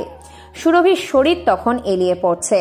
সে পায়ে শক্তি পাচ্ছে না, হাতে জোর পাচ্ছে না, নিজেকে বাঁচানোর মতো কোনো ক্ষমতা তার ভিতর বাকি নেই। দাঁড়াতে পারছিস না, কষ্ট হচ্ছে বলে বাম হাত দেওয়ালের সাথে চেপে ধরে, আর একটা মোটা তারকাটা ওর হাতে হাতুড়ি দিয়ে বাড়ি মেরে মেরে দেওয়ালের সাথে আটকে দেয়। সুরভি চিৎকার করে কাঁদে। দেওয়ালের ওপাশে থাকা মীরা এমন দেখে কাঁদতে থাকে, আর রাগও হয় সুরভির উপর। সুরভির হাত দিয়ে রক্ত গড়িয়ে শরীরের ভিতর প্রবেশ করে। সুরভি আবারও জ্ঞান হারায়। আকাশ আবারও ওর জ্ঞান ফেরায়। আদো আদো করে সে আকাশের দিকে তাকায়। আকাশ ছুরি দিয়ে সুরভির থুতনির নিচে ধরে মুখ ওঠায়। সুরভির নাক মুখ দিয়ে রক্ত বের হয়। আকাশ ছুরি দিয়ে সুরভির মুখের ভেজা চুলগুলো সরায় এবং কপালের সাইডে ছুরি চালিয়ে দেয়। সাথে সাথে সেখানটা হাঁ হয়ে গেল। রক্ত গড়িয়ে মুখ বেয়ে গলা দিয়ে নিচে নামছে। তুই দেখতে চাস না তোর এই সুন্দর চেহারাটা কেমন লাগছে? ওয়েট, তোকে দেখায় বলে সামনে থেকে সরে গেল। চেয়ারের সাথে আয়না ঠেকনা দিয়ে রেখেছিল আকাশ। সুরভি নিজের চেহারা দেখে চিৎকার করতে থাকে, এত বিভৎস দেখাচ্ছে তাকে। আকাশ কানের কাছে এসে বলে, তোকে একটা জিনিস দেখায় বলে মমি আর লায়লার ভিডিও দেখায়। তাদের সাথে যা হয়েছে সব দেখছে, তারা যা বলছে সব দেখেছে। সুরভি ভয়ে কাঁদতে থাকে। ওকে, তোকে শেষ একটা সুযোগ দেই, বল সে পার্টিতে কি করেছিস? সেদিনের পর আমি মমি আর লাইলাকে রোহিতের ব্যাপারে বলি। তারা আমাকে বলে যে রোহিতকে পেতে তারা আমাকে সাহায্য করবে। সেদিন আমরা 3 জন সে পার্টিতে ইনভাইট ছিলাম। জানতাম না রোহিতও সেখানে আসবে। যখন আমি তাকে দেখি তখনই মনের ভিতর আমার সেই ইচ্ছাটা আবার জেগে ওঠে। আমি মমি আর লাইলাকে তখনই বলি যে যার করব আজকেই, ওকে আমার চাই। আমরা বাড়ির একটা প্রাইভেট রুম নিই এবং সব প্ল্যান করি। মমিকে আমি রোহিতের কাছে পাঠাই। সে রোহিতকে নিয়ে রুমে ঢুকতেই আমি দরজাটা বন্ধ করে দিই। 15/8/2021। রোহিত রুমের ভিতর আসতেই সুরভি দরজা বন্ধ করে দিল। রোহিত পিছন দিকে তাকিয়ে সুরভিকে দেখে চমকে যায়। এতে চমকে যাওয়ার কি আছে, আসো বস বলে হাত ধরতে গেলে রোহিত হাত সরিয়ে নেয়। মমি রোহিতের হাত ধরে সোফায় নিয়ে গিয়ে বসায়। মমি রোহিতের পিছনে গিয়ে রোহিতের গলা জড়িয়ে ধরে। তুমি খুব কিউট রোহিত।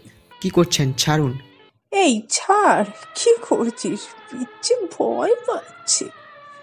সুরভি ড্রিঙ্ক এগিয়ে দিল। নাও রোহিত। আমি ড্রিঙ্ক করি না। আরে রোহিত, ছেলে মানুষ ড্রিঙ্কস না করলে এটা শুনলে কেমন জানি লাগে। এক সিপ খাও। বলে গ্লাস এগিয়ে ধরল। রোহিত মুখ সরিয়ে নিল। রোহিত বিরক্তি নিয়ে উঠে রুম থেকে বের হলে, কি করছিস? ওকে ধর। মমি লায়লা গিয়ে রোহিতের হাত চেপে ধরল। আমাকে ছাড়ুন বলছি। না, কেন ছাড়বো? আমাদের সাথে। বলে জোর করে টেনে নিয়ে আসে আবার। রোহিতকে সোফায় বসিয়ে সুরভি ওর চিবুক ধরে বলে, তুমি রাগ করলে কিউট লাগে। নাও, এটা খেয়ে নাও বাবু। রোহিত সুরভির হাত ঝটকা মেরে ফেলে দেয়। আরে খা তো। বলে মুখ চেপে ধরলে লায়লা গ্লাসের সব ড্রিঙ্ক ঢেলে দিল তার মুখে। রোহিত কিছুটা গিলে ফেলে, কিছুটা ফেলে দেয় এবং কাশি উঠে যায়। সুরভি রোহিতের পিঠে হাত বুলিয়ে, আহারে তোরা কি রে, ছেলেটার কাশি উঠে গেল। রোহিত রাগী চোখে তাকায়। রোহিত, তোমাকে আমি চাই, এটা তুমি জানো না? আমাকে কেন এখানে নিয়ে এসেছেন? তোমার সাথে ফান করার জন্য। রোহিত যেতে লাগলো। হঠাৎ তার মাথা ঘুরে উঠে পড়ে যেতে লাগলে লায়লা এসে ধরে। সরি, এইটার ভিতর আমি কিছু মিশিয়েছি। আমাকে যেতে দিন। এত কষ্টে তোকে পেয়েছি, এত তাড়াতাড়ি যেতে দিব? সুরভি রোহিতের ঠোঁটের কাছে আসলে রোহিত থাপ্পড় মেরে দেয়। রোহিত উঠে যেতে লাগে এবং আবারও সোফার উপর পড়ে যায়। এইটুকু একটা ছেলে, তুমি আমাকে থাপ্পড় মারলে? উঠে রোহিতের শার্ট টান দিয়ে সব বোতাম ছিঁড়ে ফেলে। মমি রোহিতের কাছে এসে গলায় কিস করে। লায়লা রোহিতের কানে কিস করে। রোহিত লায়লাকে সরিয়ে দিতে চাইলে লায়লা রোহিতের হাত ধরে। লায়লা এক আঙুল দিয়ে রোহিতের গালে আস্তে আস্তে স্পর্শ করে বলে, ছেলেটা তো আসলে জবরদস্ত দোষ। ওকে দেখলে যে কোনো মেয়ে পাগল হয়ে যাবে। নজর দিস না কুত্তিরা, সর এখন। বলে সুরভি রোহিতের ঠোঁটে কিস করে। রোহিত মুখ সরিয়ে নিলে সুরভি রেগে যায়। তোরা বাইরে যা আর আমার জন্য ওয়েট কর। মমি লায়লা হাসতে হাসতে বাইরে চলে যায়। সুরভি রোহিতকে জোর করে শুইয়ে দেয়। আপনি কিন্তু ভুল করছেন, ছাড়ুন আমাকে। আমাকে যেতে দেন প্লিজ আপু। রোহিতকে তারা যে কি খাইয়েছে সে শরীরে শক্তি পাচ্ছে আর সেক্সুয়াল চাহিদা যেন বাড়ছে। তুমি এমন কেন? বলে নিজের শার্টের বোতাম খোলে। আমি কোন দিক দিয়ে অসুন্দর বলো তো, যে আমাকে তুমি এইভাবে না বলেছ? রোহিত অন্যদিকে তাকায়। প্লিজ হাত জোড় করছি, আমাকে ছেড়ে দেন। সরি, কিন্তু তোমাকে আমার চাই। বলে কিস করতে থাকে। প্রতিটা ছেলের একটা চাহিদা থাকে, আকর্ষণ বিকর্ষণ থাকে। সুরভি এমনভাবে সবকিছু করে রোহিত নিজেকে আর সামলাতে পারে না। তার ড্রিঙ্কে এমন নেশা মিশিয়ে দেওয়া হয়েছিল যে সে না চেয়েও এমন একটা কাজ করে ফেলেছে। সুরভির চাহিদা মিটে গেলে সে রোহিতকে ফেলে দেয়। তখন রোহিত একটু একটু করে তাকায়। সুরভি রোহিতের কাছে এসে বলে, এখন থেকে আমি যখন তোমাকে চাইবো তুমি আসবে, বাধ্য না হয় আমি সবাইকে বলে দিব যে তুমি আমার সাথে কি করেছো। রোহিত মাথা ধরে উঠে বসলে সুরভি তার মুখে পানি ছুঁড়ে দেয়। রোহিত আধো আধো চোখে তার দিকে তাকায়। আমি ফ্রিতে কারো উপকার নিই না। বলে ব্যাগ থেকে 1000 টাকার বান্ডিল বের করে ছুঁড়ে মারে এবং রোহিতকে তার কাপড় চোপড় ঠিক করে দিয়ে ধাক্কা দিয়ে রুম থেকে বের করে দেয়। আমি একা কিছুই করিনি, সেও করেছে। আকাশ জোরে জোরে নিঃশ্বাস নিচ্ছিল। সে সুরভির মুখে ঘুষি মারতে থাকে আর বলে, তুই করিয়েছিস এইগুলো? তোর জন্য রোহিতের জীবন নষ্ট হয়েছে। তোর জন্য সেই ছেলে নিজের ভিতরে গুমড়ে গুমড়ে মরেছে। তোর জন্য সেই ছেলে আত্মহত্যা করেছে। বলছে আর মারছে। সুরভির মুখ দিয়ে রক্ত বের হয়ে একদম মেখে গেছে। মীরা এইটা শুনে অঝরে কাঁদছে। রোহিতের সাথে কত বড় অন্যায় করেছে, যার জন্য রোহিত আত্মহত্যা করতে বাধ্য হয়েছে। আকাশ সুরভির নিচের ঠোঁট টেনে ধরে আর বলে, এই ঠোঁট দিয়ে তুই ওকে কিস করেছিস তাই না? বলেই পকেট থেকে স্টেপলার বের করে ওর ঠোঁটে মারতে থাকে। সুরভি ছটফট করে আর চিৎকার করে। কিছু সময়ের ভিতর সে আবারও জ্ঞান হারায়। আকাশ ওর হাত থেকে পেরেক বের না করে ওভাবেই টান দেয়। পেরেক হাতের এপার ওপার হয়ে হাত বের হয়ে আসে। তাকে নিয়ে গিয়ে চেয়ারে বসায়। 15 মিনিট পর সুরভির জ্ঞান ফেরে। সে তাকিয়ে দেখে মেঝেতে কালো রক্ত, পায়ের শক্তি নেই, পা নড়াতে পারছে না, আঙুলগুলো থেতলে দিয়েছে, ঠোঁট ফুলে ডাবল হয়ে ঝুলে গেছে, কথা বলার শক্তি নেই, হাতগুলো চেয়ার থেকে ঝুলছে, হাত থেকে টপ টপ করে রক্ত পড়ছে, শরীরের যেন সব রক্ত ফুরিয়ে এসেছে। পিছন থেকে কারো হাঁটার আওয়াজ পাচ্ছে, কিন্তু তাকানোর ক্ষমতা নেই। আকাশ পিছন থেকে সামনে এসে চেয়ারে বসে। সুরভি আকাশের দিকে তাকিয়ে আধো আধো ভাবে বলে, আমার আর সহ্য করার ক্ষমতা নেই, আমাকে মেরে ফেলুন। এত সহজে মৃত্যু চাইছিস, কিন্তু সেটা তো আমি তোকে দিব না। আমার আর কিছু করার ক্ষমতা নেই, মৃত্যু দাও আমাকে, প্লিজ প্লিজ প্লিজ প্লিজ, দয়া করো। ইস, যখন কেউ আমার কাছে মৃত্যু ভিক্ষা চায় আমার কি যে শান্তি লাগে। এই রক্তের কান্না রোহিতকে শান্তি দিবে। আপনি সবাইকে মেরেছেন, সবাই নিশ্চয়ই আপনাকে প্রশ্ন করেছে কে আপনি। হয়তো আপনি বলেননি, আজ একই প্রশ্ন আমিও করছি, রোহিতের কে আপনি? আকাশ সিসিটিভির দিকে তাকায়। মীরা ভাবে সে এইভাবে কেন দেখলো। মুখ থেকে মাস্ক সরিয়ে সুরভির চুল টেনে পিছন থেকে নিয়ে যায় আর বলে, আমি রোহিতের বড় ভাই রনি। রোহিত আমার ভাই, একমাত্র ভাই। মীরা শুনে স্তব্ধ হয়ে যায়। সে যেন আকাশ থেকে পড়ল। সুরভি দেখে তার চোখগুলো রক্তের মতো লাল হয়ে আছে, চোখে পানি ছলছল করছে, ভিতরে আগুন দাউ দাউ করে জ্বলছে বোঝা যাচ্ছে। রনি ক্যামেরার দিকে তাকিয়ে, হ্যাঁ, আমি রোহিতের ভাই। আমি রোহিতের কোনো বন্ধু না, এটা আমার বড় ভাইয়ের প্রতিশোধ, আর আমি কাউকে ছাড়বো না, কাউকে না। মীরার মাথা ঘুরে ওঠে। রনি দেওয়ালের কাছ থেকে পেট্রোলের ক্যানটা হাতে তুলে নিয়ে সুরভির গায়ে ছিটিয়ে দেয়। প্লিজ না, আমাকে শুট করুন, জ্বালিয়ে দিবেন না, প্লিজ প্লিজ প্লিজ। যে কষ্ট আমার ভাই পেয়েছে সে কষ্টের দ্বিগুণ কষ্ট তুই পাবি, বলে লাইটারে আগুন জ্বালিয়ে রুমের ভিতর ফেলে দিয়ে বের হয়ে যায়। সুরভির ওঠার ক্ষমতা নেই। সে চিৎকার করে আর বলে, আমাকে শুট করুন, প্লিজ আমাকে শুট করুন। রনি দরজা বন্ধ করে দেয়। মীরা পাশের রুম থেকে দৌড়ে আসে। সে বাকরুদ্ধ, কি বলবে সে? মীরা অবাক চোখে তাকিয়ে থাকে। রনি সুরভির ফোন অন করে সেখানে ফেলে দিয়ে চলে যায়। মীরা রনির সাথে গাড়িতে উঠে বসে। রনি ফোন দেয় এক জায়গায়। আমার বাসায় আসে সবাই। মীরা রনির সাথে সারা গাড়িতে একটা কথাও বলেনি। গাড়ি গিয়ে এক বিশাল বাংলোর সামনে দাঁড়ালো। মীরা ভাবে এটা রোহিতের ভাইয়ের বাড়ি। বাড়ির ভিতরে ঢুকতে মীরা আরো অবাক, যেন রাজপ্রাসাদ। ভিতরে অনেক ছেলে ছিল, সবার হাতে পিস্তল আর সবাই কালো পোশাকে।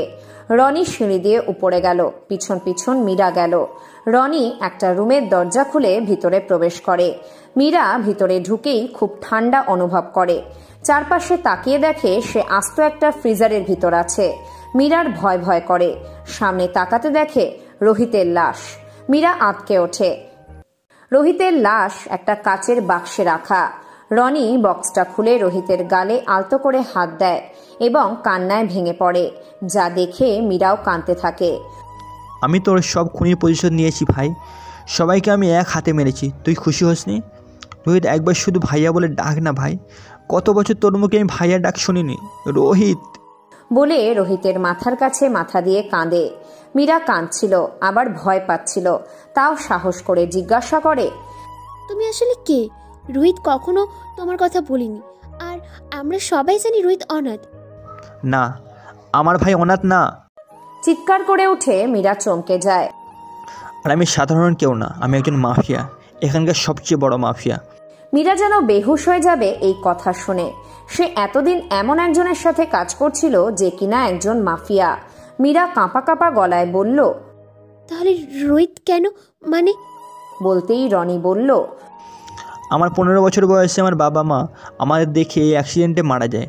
রোহিত যখন 8 বছরের, আমরা তখন 10টা সাধারণ ফ্যামিলির মতোই ছিলাম। আমার বাবা বড় বিজনেসম্যান ছিল। বাবা মারা যাওয়ার পর আমাদের ম্যানেজার সব হাতিয়ে নিয়ে আমাদের রাস্তায় নামিয়ে দেয়। আমার বাবা আমাদের 2 ভাইয়ের জন্য যা টাকা রেখেছিল তা নেওয়ার খুব চেষ্টা করে ম্যানেজার, আর এই কথা আমরা জানতাম না। আমরা বাড়ি থেকে অনেক দূরে পালিয়ে যাই। আমি ছোট ছিলাম, কি করব, কীভাবে ভাইকে খাওয়াবো আমি বুঝতে পারছিলাম না। আমি কাজের খোঁজে বাড়ির বাইরে থাকতাম। এক রাতে আমি একজনের জান বাঁচাই, তাকে কারা যেন মারতে আসছিল। সে লোককে আমি লুকিয়ে রাখি। উনি আমাকে বলে তার সাথে কাজ করতে। আমি আমার ভাইয়ের কথা বলি, উনি আমায় কিছু টাকা দেয় আর বলে এখন থেকে তুই আমার সাথে কাজ করবি। আমি চোখের সামনে অনেকজনকে মরতে দেখেছি, কিন্তু কোনো দিন আমি পিস্তল ছুঁয়ে দেখিনি। অনেকটা বছর চলে যায়, রোহিত বড় হতে লাগে। সে জানতো না আমি কি করি। আমি একদিন জানতে পারি বাবা আমাদের জন্য টাকা রেখে গেছে। আমি রোহিতের জন্য সব কিছু করতে রাজি ছিলাম। আমি ম্যানেজারের কাছে গিয়ে নিজের ভাগ চাইতে গেলে উনি দূর দূর করে আমাকে তাড়িয়ে দিয়েছিল। আমি সেদিন প্রথম কাউকে খুন করি। আমি সেই ম্যানেজারকে খুন করি এবং কাগজপত্রগুলো নিয়ে আসি।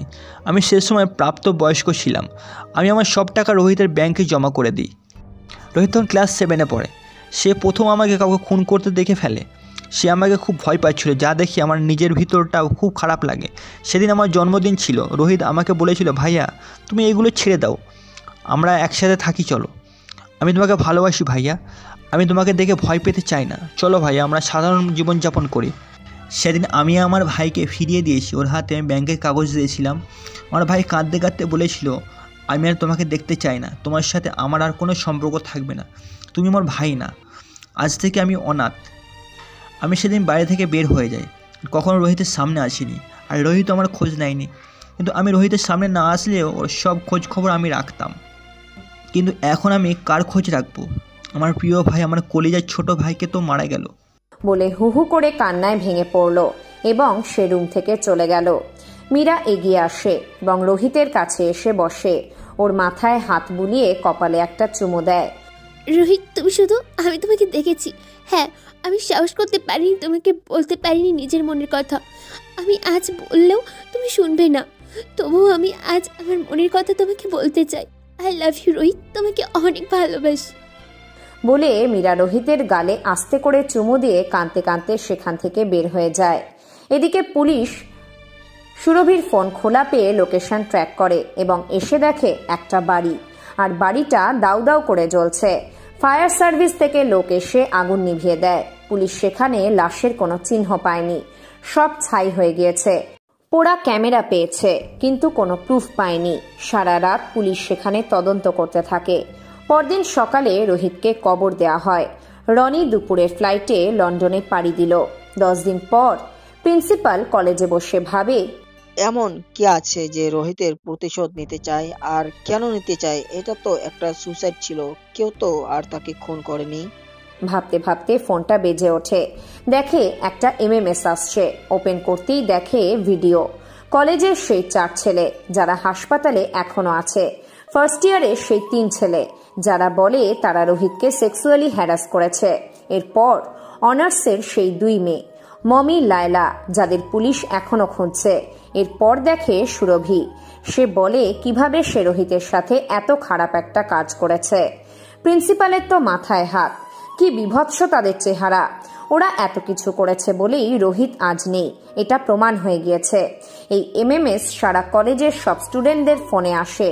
মীরা খেয়াল করে দেখে, আমার ভাই কেন সুসাইড করেছে সেটা সবার জানা উচিত, সেটা সবাইকে জানিয়ে দিও।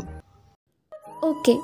মীরা আকাশের দিকে তাকিয়ে, রোহিত, এখন সবাই জানে তুমি এমনি এমনি নিজে জান দাওনি, তোমাকে জান দিতে বাধ্য করা হয়েছে। দোষীরা তাদের শাস্তি পেয়েছে। তুমি খুশি তো রোহিত? পুলিশ এখনো পর্যন্ত সেই কিলারকে খুঁজে পায়নি। না, তার বিরুদ্ধে কোনো প্রমাণ পায়নি। স্যার, আমরা তো জানতে পারলাম কেন রোহিত মরে গিয়েছে আর কেনই বা এই দোষীদের মারা হয়েছে, কিন্তু আমরা দোষীদের শাস্তিদাতাকে খুঁজে পেলাম না। সে খুব চালাক একজন কিলার, একটা প্রমাণও রাখেনি। আমরা জানি না সে কেমন দেখতে। যাই হোক, রোহিত ছেলেটার সাথে আসলে খুব খারাপ হয়েছে। লন্ডনে রনি নিজের কাজকর্ম শেষ করে রুমে এসে বিছানায় শুয়ে রোহিতের কথা ভাবে। ভাইয়া, সব ছেড়ে দেন না, চলো আমরা সাধারণ জীবনযাপন করি। ভাইয়া, আমি তোমাকে খুব ভালোবাসছি। রনির চোখের কোণায় জল চলে আসে। রনি চোখ বন্ধ করে একটা জোরে শ্বাস ছাড়ে। কিছুক্ষণ পর রনি দেখলো জানলা দিয়ে খুব আলো আসছে। রনি উঠে বসলো। সে ঠিকমতো তাকাতে পারছিল না।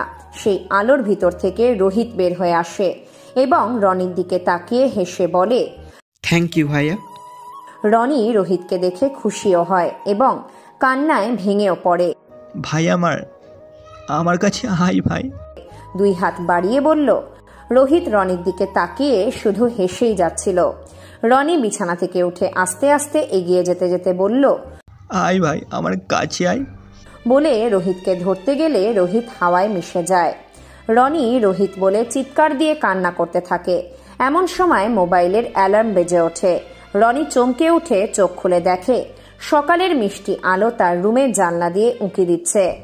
রনি চোখে হাত দেয়, দেখে চোখের কোণায় পানি। রনি উঠে বারান্দায় গিয়ে রোদের মিষ্টি আলোতে চোখ বন্ধ করে দাঁড়ায়। এমন সময় রনির ফোনে কল আসে। রনি ফোন রিসিভ করে কানে ধরে।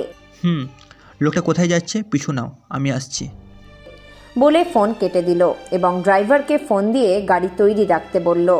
রনি রুমে এসে ফ্রেশ হয়ে তৈরি হলো এবং ড্রয়ার থেকে তার পিস্তল ব্রিফকেসে ঢুকিয়ে বের হয়ে গেল।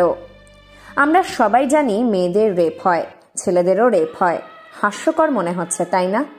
আসলে কি জানেন, ছেলেদের রেপ হলে সেটা প্রকাশ পায় না, কারণ এটা মানুষ হাস্যকর হিসেবেই নেয়। কেউ বিশ্বাস করতে চায় না, কিন্তু এটা বাস্তব। পৃথিবীতে অনেক ছেলে আছে যাদের সেক্সুয়ালি হ্যারাস করা হয়।